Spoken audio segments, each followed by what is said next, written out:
Now, in the wintertime, when the roads are very treacherous, you can't put your life in the hands of the bus driver, so I'm gonna go and do as the locals do.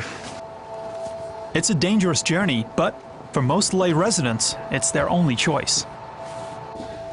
Well, it looks like we've loaded up the bus pretty much to capacity here. There's no heat on the bus, and the temperature outside is about 5 degrees above zero, so everybody bundles up. Along the road, there are almost no modern safety measures, such as lane markings or guardrails, and the bus has a schedule to keep. Our driver Shokat Ali Kukpa tells me he's negotiated these tight turns and local traffic for 31 years. Resident Wangchuk Fargo translates. So I wonder how he feels holding everybody's lives in his hands every day.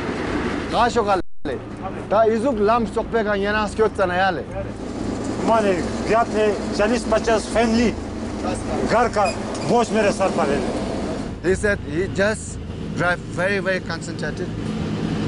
And of course, you always think about Absolutely. God.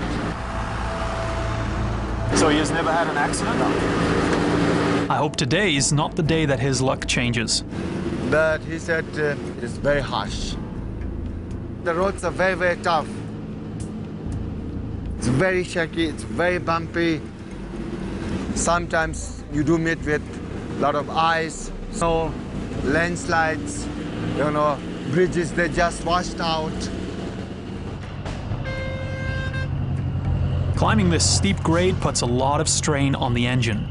If it overheats and stalls, the bus could roll over the edge and kill us all.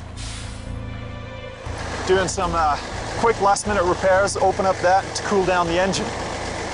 Opening vents in the front of the bus lets more cool air reach the engine block. Soon, we're back in business. From its starting point in Leh to the top of the pass, the bus gains more than a mile in altitude. This rapid ascent can cause altitude sickness, and the hairpin turns fray the nerves. I noticed that some of the passengers say prayers. Every little bit helps.